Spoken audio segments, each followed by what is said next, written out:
નમસ્કાર વિદ્યાર્થી મિત્રો, આજે આપણે ધોરણ 12 વિજ્ઞાન પ્રવાહના પ્રથમ ચેપ્ટરના એક્સરસાઇઝના કેટલાક દાખલાની વાત કરવાના છે। એની અંદર સૌપ્રથમ પહેલો એક દાખલો આપણે જોઈએ, સ્વાધ્યાયનો 1.9। તો એની અંદર આપણને શું કહેલું છે તો એક તંત્રમાં બે વિદ્યુતભારો QA બરાબર 2.5 ગુણ્યા 10 - 7 કુલમ અને QB બરાબર -2.5 ગુણ્યા 10 - 7 કુલમ બે વિદ્યુતભારો છે। તો અહીંયા આપણે લખી કાઢીએ સ્વાધ્યાયનો 1.9। એમ કહેલું છે કે એક તંત્રમાં બે વિદ્યુતભારો, પહેલો વિદ્યુતભાર આપણને કહેલો છે QA બરાબર 2.5 ગુણ્યા 10 - 7 કુલમ અને QB બરાબર -2.5 ગુણ્યા 10 - 7 કુલમ વિદ્યુતભારો અનુક્રમે આપણને એના સ્થાન આપેલા છે। પ્રથમ જે વિદ્યુતભાર છે એનું સ્થાન આપણને આપેલું છે, એનું સ્થાન છે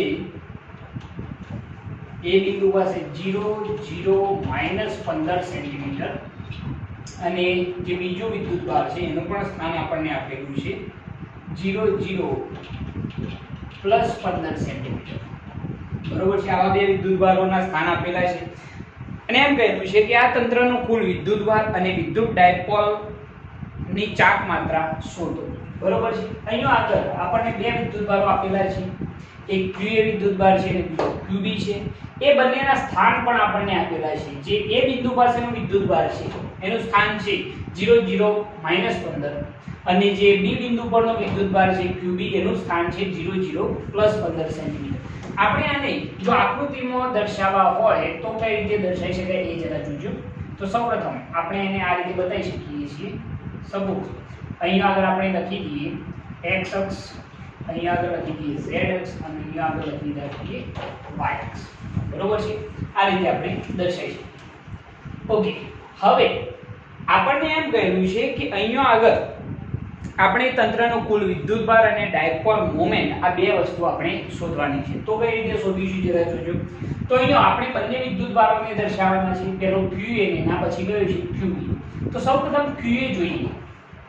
તો QA નું સ્થાન કેટલું આપેલું છે 0 0 -15, મતલબ કે x અક્ષ પર અંતર કેટલું 0, x અક્ષ પર અંતર કેટલું 0, y અક્ષ પર પણ અંતર કેટલું 0 અને z અક્ષ પર -15 સેન્ટીમીટર છે। એટલે તમે સમજી શકો છો કે -15 સેન્ટીમીટર ધન અક્ષની દિશામાં આવશે નહીં, ધન z અક્ષની દિશામાં આવશે। એટલે આપણે એને નીચે તરફ દર્શાવવું પડશે। તો આ તરફ શું આવશે -z અક્ષ।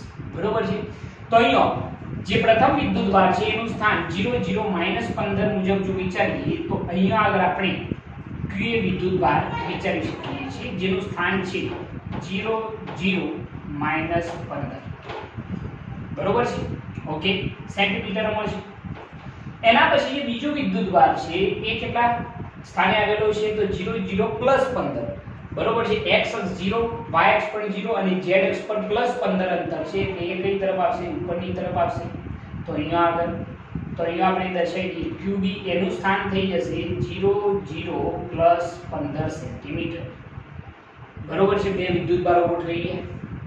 ઓકે, હવે આ જે રચના છે એ વન ટાઈપ ઓફ એક ડાયપોલ જેવી રચના બની જાય છે, કારણ કે QA ધન છે અને QB ઋણ છે। તમે ધ્યાનથી જુઓ, બંને સમાન મૂલ્યના, બરોબર છે, અને વિજાતીય વિદ્યુતભારો ધરાવે છે। ડાયપોલ તમને યાદ હશે, ડાયપોલની અંદર પણ કઈ આવું જ હતું ને, એક -q અને બીજું શું આવતો હતો +q અને એ બંને વચ્ચેનું અંતર શું હતું 2a। બરોબર છે, તો અહીંયા આગળ આ બંને જે વિદ્યુતભારો છે QA અને QB એ બંનેના સ્થાન દર્શાવ્યા પછી એ બંને વચ્ચેનું જે અંતર છે એને આપણે કહેવું હોય તો શું કહી શકીએ 2a। બરોબર છે, ઓકે। હવે અહીંયા આગળ જો આપણે કુલ વિદ્યુતભાર શોધવો હોય, જે આપણો પહેલો ક્વેશ્ચન છે, તો કુલ વિદ્યુતભાર જો શોધવો હોય તો કુલ વિદ્યુતભાર Q બરાબર શું થઈ જશે QA પ્લસ શું થઈ જાય QB। તો ચલો QA બરાબર કેટલા 2.5 ગુણ્યા 10 - 7 કુલમ વત્તા QB બરાબર માઈનસ છે એટલે -2.5 ગુણ્યા 10 - 7। પરિણામી વિદ્યુતભાર કેવો હોય તો કેટલો થઈ જાય 0 થઈ જશે। બરોબર છે, કારણ કે એક ધન છે બીજો ઋણ છે એટલે પરિણામી વિદ્યુતભાર કેટલો 0 થઈ જાય। એના પછી બીજો કે વિદ્યુત ડાયપોલ મોમેન્ટ ડાયપોલની ચાર્જ માત્રા શોધવાની છે. હવે ડાયપોલની ચાર્જ માત્રા માટે P બરાબર Q શું થાય 2a. બરોબર છે, યાદ છે ડાયપોલ મોમેન્ટ. ડાયપોલ મોમેન્ટનું સૂત્ર હતું P બરાબર Q શું લખતા હતા 2a. બરોબર છે. તો કોઈ પણ એક વિદ્યુતભારનું મૂલ્ય અને બે વિદ્યુતભારો વચ્ચેનું શું થશે અંતર. હવે જરા વિચારજો કે અહીંયા આગળ QA અને QB વચ્ચેનું જે અંતર 2a છે એ કેટલું થશે. તો તમે જુઓ છો કે x અક્ષ તો બંનેની 0, y અક્ષ પણ 0 છે. z અક્ષ જે છે એ આની ઉપર તરફ ધન અક્ષની દિશામાં, ધન z અક્ષની દિશામાં +15 અને ઋણ z અક્ષની દિશામાં -15. અંતર હંમેશા ધન જ વિચારી શકાય. આ સંજ્ઞા આપણે દર્શાવી છે કે આ ઋણ z અક્ષ બતાવી છે ના ધન z અક્ષ. પરંતુ આ બંને વચ્ચેનું અંતર કેવું હોય તો આપણે કેટલું કહી શકીએ છીએ 30 સેન્ટીમીટર. તો સૌપ્રથમ આપણે અહીંયા આગળ લખી શકીએ કે 2a બરાબર જો કહેવા હોય તો કેટલા કહેવાશે 30 સેન્ટીમીટર. બરોબર છે, ઓકે. હવે આના ઉપરથી જો કહેવું હોય તો આપણે ડાયપોલ મોમેન્ટ P બરાબર Q શું લખવામાં આવશે 2a. આપણે જો એની કિંમત એપ્લાય કરી દઈએ તો આપણને જવાબ મળી જશે. અહીંયા આગળ ડાયપોલ મોમેન્ટ P બરાબર Q બરાબર કોઈ પણ એક વિદ્યુતભારનું મૂલ્ય એટલે કોઈ એક વિદ્યુતભારનું મૂલ્ય શું લખીશું 2.5 × 10⁻⁷ ગુણ્યા બે વિદ્યુતભારો વચ્ચેનું અંતર કેટલું આપણે કહેલું છે 30 સેન્ટીમીટર. મીટરમાં લખીએ તો 30 × 10⁻². સાદું રૂપ આપીએ તો ડાયપોલ મોમેન્ટ P બરાબર 2.5 × 30 એટલે 25 કરી કેટલા થઈ જશે 75 ગુણ્યા 10⁻³ કેટલી ઘાત થશે 9 ઘાત. તો ડાયપોલ મોમેન્ટ P બરાબર 7.5 ગુણ્યા 10⁻³ કેટલી ઘાત થઈ જશે 8 ઘાત. બરોબર છે. ડાયપોલ મોમેન્ટ નો એકમ લખવો તો શું લખાય કુલમ ઇન્ટુ શું થઈ જશે મીટર. બરોબર છે. આ થઈ ગઈ આપણે ડાયપોલ મોમેન્ટ. જસ્ટ ખાલી આપણે આ સૂત્ર એપ્લાય કરવાનું છે P બરાબર Q * 2a. અને આ અંતર તો તમને ખ્યાલ આવી જશે કે કેટલું થશે 30 સેન્ટીમીટર થશે, જેને તમારે મીટરમાં દર્શાવવાના રહેશે. અને પછી ડાયપોલ મોમેન્ટનું સૂત્ર તો ઈઝીલી આ જવાબ મળી જશે. ઓકે. હવે ડાયપોલ મોમેન્ટની દિશા કઈ તરફ હશે એ પણ તમે દર્શાવી શકો છો. તો કઈ તરફ હશે જરા વિચારો. QB ઋણ છે, QB ઋણ છે અને QA કેવો છે ધન. તમને યાદ હશે કે ડાયપોલ મોમેન્ટ ઋણથી કઈ તરફ હોય ધન તરફ હોય છે. તો ડાયપોલ મોમેન્ટ B થી કઈ તરફ હશે તો A તરફની હોવાની છે. બરોબર છે. તો આપણે અહીંયા લખી શકીએ કે અહીં ડાયપોલ મોમેન્ટ કઈ તરફથી QB થી QA તરફની હોય છે. બરોબર છે. આ રીતે તમે આ ક્વેશ્ચન સોલ્વ કરી શકો છો. ઓકે. હવે આના પછી આપણે એક બીજો ક્વેશ્ચન જોવાનો છે. એ બીજો ક્વેશ્ચન કયો છે જરા જોઈએ. તો તમે આને આ વિડિયોને સ્ટોપ કરી અને આ જે દાખલો છે એને નોટ કરી લેજો. એના પછી નેક્સ્ટ જે દાખલો છે તે આપણે જોવાના છે. ઓકે. હવે બીજા નંબરનો જે દાખલો છે એ જરા જોઈ લઈએ. તો એ દાખલો કયો મળશે આપણને એ જરા જોઈ લેજો. તો 1.10 જે છે એ તો જસ્ટ એક સૂત્ર જે એપ્લાય કરવાનું છે ટોર્ક શોધવાનું છે.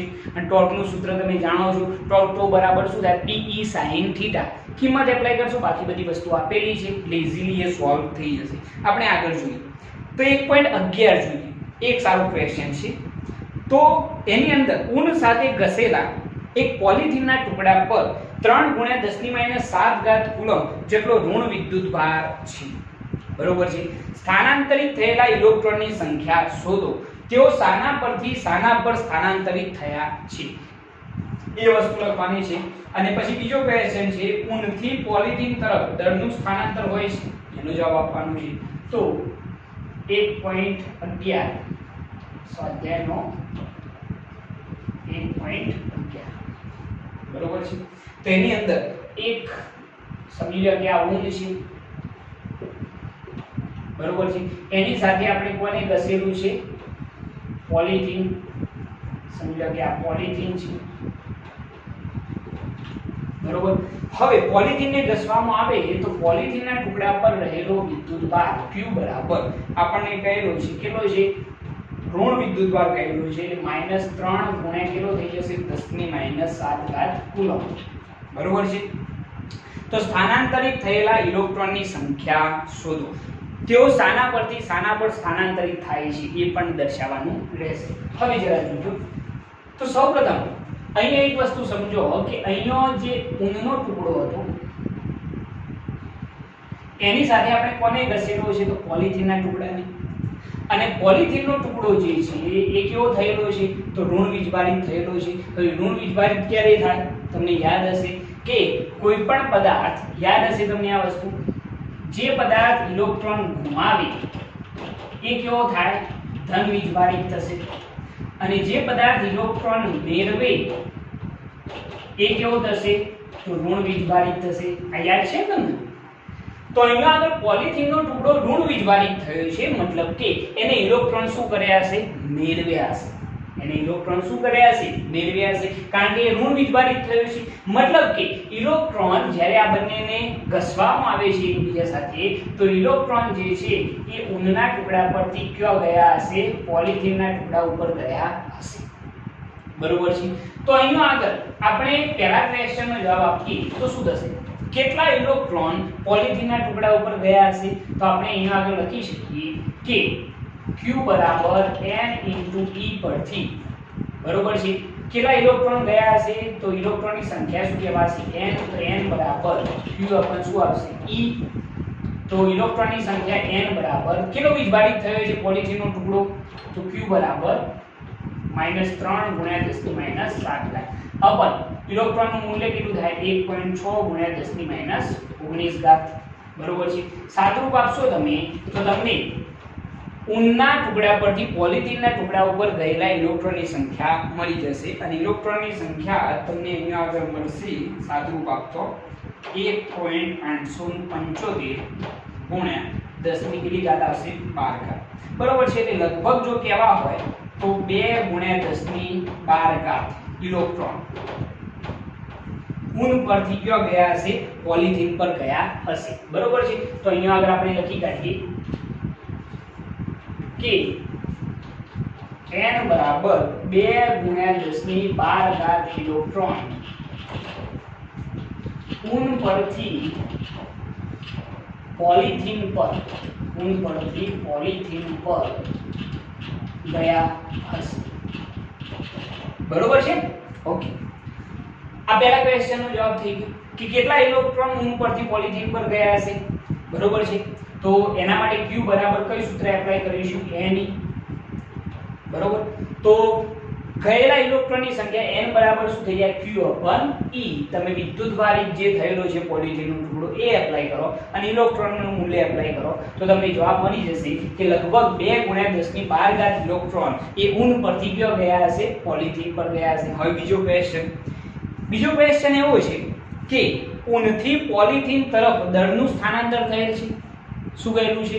ઊનથી પોલિથીન તરફ દળનું સ્થાનાંતર થયેલ છે. તમારું શું કહેવું છે? તો બિલકુલ હા. આપણને ખબર છે કે ઇલેક્ટ્રોન કંઈક ના કંઈક દળ ધરાવે છે અને ઇલેક્ટ્રોન જે છે એ ક્યાંથી ક્યાં જાય છે? તો ઊન પરથી ક્યાં જાય છે? પોલિથીન પર જાય છે. એટલે બીજા ક્વેશ્ચનનો જવાબ લખીએ તો પહેલા લખવું પડશે હા. દળનું સ્થાનાંતર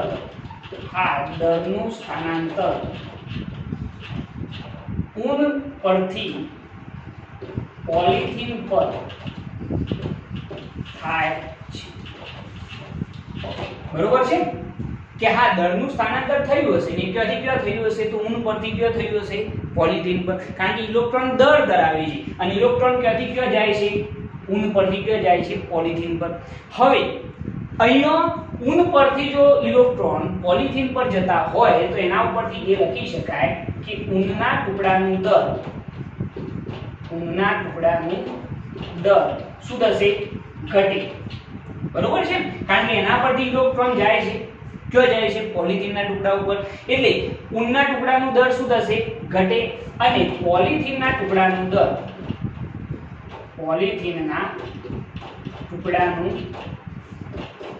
શું થશે? વધે છે. કેમ વધે છે? કારણ કે ઇલેક્ટ્રોન ઊનના ટુકડા ઉપરથી ક્યાં જાય છે? પોલિથીનના ટુકડા ઉપર. એટલે સ્વાભાવિક વસ્તુ છે કે પોલિથીનના ટુકડાનું દળ વધશે. હવે કેટલું દળ વધશે? તો આપણે અહીંયા આગળ લખવું હોય તો શું લખી શકાય કે પોલિથીનના ટુકડાનું દર આપણે જો લખવું હોય અથવા તો પોલિથીનના ટુકડા પર સ્થાનાંતરિત થયેલ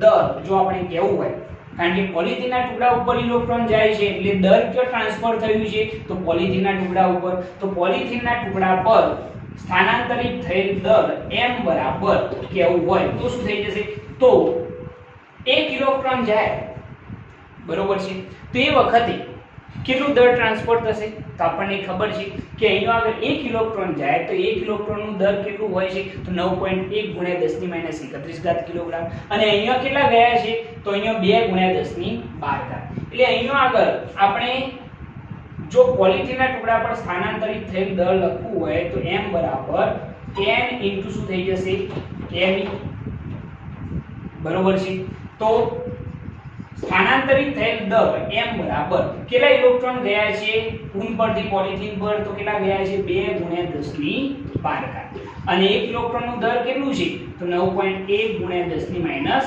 31 ઘાત કિલોગ્રામ. તમે આનું સાદું રૂપ આપશો તો તમને જવાબ મળી જશે કે કેટલું દર ટ્રાન્સફર થયું હશે. તો અહીંયા સાદું રૂપ આપતો આપણને જવાબ મળે છે 17 ગુણ્યા 10 ની માઈનસ 19 ઘાત કિલોગ્રામ બરોબર છે, એટલે અહીંયા લગભગ જો કેવું હોય તો ટ્રાન્સફર થયેલ દર લગભગ આપણે કેવું તો કેટલું થઈ જાય 1.7 ગુણ્યા 10 ની માઈનસ 18 ઘાત કિલોગ્રામ, એ લગભગ 2 કહી શકાય બરોબર છે, તો ટ્રાન્સફર થયેલ દર લગભગ કેવું હોય તો 2 ગુણ્યા 10 ની માઈનસ 18 ઘાત શું થઈ જાય કિલોગ્રામ. તો આટલું દર જે છે એ ઊન પરથી કે ટ્રાન્સફર થયું હશે તો પોલિથીનના ટુકડા પર ટ્રાન્સફર થયું હશે. આ એક સારો ક્વેશ્ચન છે બરોબર. આની અંદર આપણને શું કહ્યું છે ફરીથી તમે સમજજો કે અહીંયા ઊન સાથે આપણે પોલિથીનના ટુકડાને ઘર્ષણ કરાવ્યું છે, તો પોલિથીનનો ટુકડો શું થયો ઋણ વિજભારિત થાય છે, મતલબ કે એને ઇલેક્ટ્રોન શું કર્યા હશે સ્વીકાર્યા છે, મતલબ કે શું કે ઊન પરથી ઇલેક્ટ્રોન ક્યાં ગયા હશે તો પોલિથીન પર ગયા હશે. ઓકે, તો કેટલા ઇલેક્ટ્રોન પોલિથીન પર ગયા છે તો q બરાબર n પરથી ક્વોન્ટમીકરણના સિદ્ધાંત પરથી તો n બરાબર q ઉપર શું થઈ જાય e, તો n બરાબર કેટલો વિભાજિત થયો છે તો -3 ગુણ્યા 10 ની માઈનસ 7 ઘાત, ઇલેક્ટ્રોન 1.6 ગુણ્યા 10 ની માઈનસ 19 ઘાત, તો લગભગ ઇલેક્ટ્રોન કેટલા ગયા છે તો 2 ગુણ્યા 10 ની 12 ઘાત ઇલેક્ટ્રોન એ ઊન પરથી ક્યાં ગયા છે પોલિથીન. ઓકે, હવે અહીંયા આગળ આપણે એ દર્શાવવાનું છે કે અહીંયા દર ટ્રાન્સફર થાય છે તો બિલકુલ થતું હશે, કારણ કે ઇલેક્ટ્રોન કંઈક ના કંઈક દર ધરાવે છે. કેટલું દર ધરાવે તો 9.1 ગુણ્યા 10 ની માઈનસ 31 ઘાત કિલોગ્રામ. હવે ઇલેક્ટ્રોન જો ઊન પરથી પોલિથીન પર જતા હોય તો દર ક્યાંથી ક્યાં ટ્રાન્સફર થઈ રહ્યું છે તો ઊન પરથી ક્યાં ટ્રાન્સફર થાય છે પોલિથીન પર, જે મેં અહીંયા લખેલું છે. તો હા, દળનું સ્થાનાંતર ઊન પરથી ક્યાં થાય છે પોલિથીન પર થાય છે. તો અહીંયા ઊનના ટુકડાનું દર શું થશે ઘટશે, અને પોલિથીનના ટુકડાનું દર શું થશે વધશે. તો પોલિથીનના ટુકડા પર સ્થાનાંતરિત થયેલ દર જો m બરાબર કેવું હોય તો કેટલું થાય 1 ઇલેક્ટ્રોન આવે તો કેટલું દર આવશે 9.1 ગુણ્યા 10 ની માઈનસ 31 ઘાત કિલોગ્રામ. અહીંયા કેટલા ઇલેક્ટ્રોન આવે છે તો n ઇલેક્ટ્રોન, તો ટ્રાન્સફર થયેલ દર કેપિટલ M બરાબર n ઇન્ટુ શું થઈ જાય m બરોબર છે. તો આ થઈ ગઈ ટ્રાન્સફર થયેલા ઇલેક્ટ્રોનની સંખ્યા અને આ 1 ઇલેક્ટ્રોનનું દર. તો ટોટલ કેટલું દર ટ્રાન્સફર થયું હશે તો લગભગ 1.7 ગુણ્યા 10 ની માઈનસ 18 ઘાત કિલોગ્રામ, એટલે લગભગ 2 ગુણ્યા 10 ની માઈનસ 18 ઘાત કિલોગ્રામ જેટલું દર એ ઊન પરથી પોલિથીન પર ટ્રાન્સફર થયું હશે બરોબર છે. આ એક સારો ક્વેશ્ચન છે બરોબર, આને તમે વ્યવસ્થિત રીતે સમજી શકો છો આ રીતે. ઓકે, જો તમને અમારી આ ચેનલ પસંદ આવતી હોય તો અમારી આ ચેનલને લાઈક કરો, શેર કરો, સબસ્ક્રાઇબ કરો અને બેલ આઇકન સ્ટાર્ટ કરો, જેથી અમારા આવનારા વિડીયો તમને મળતા રહે. જય હિન્દ.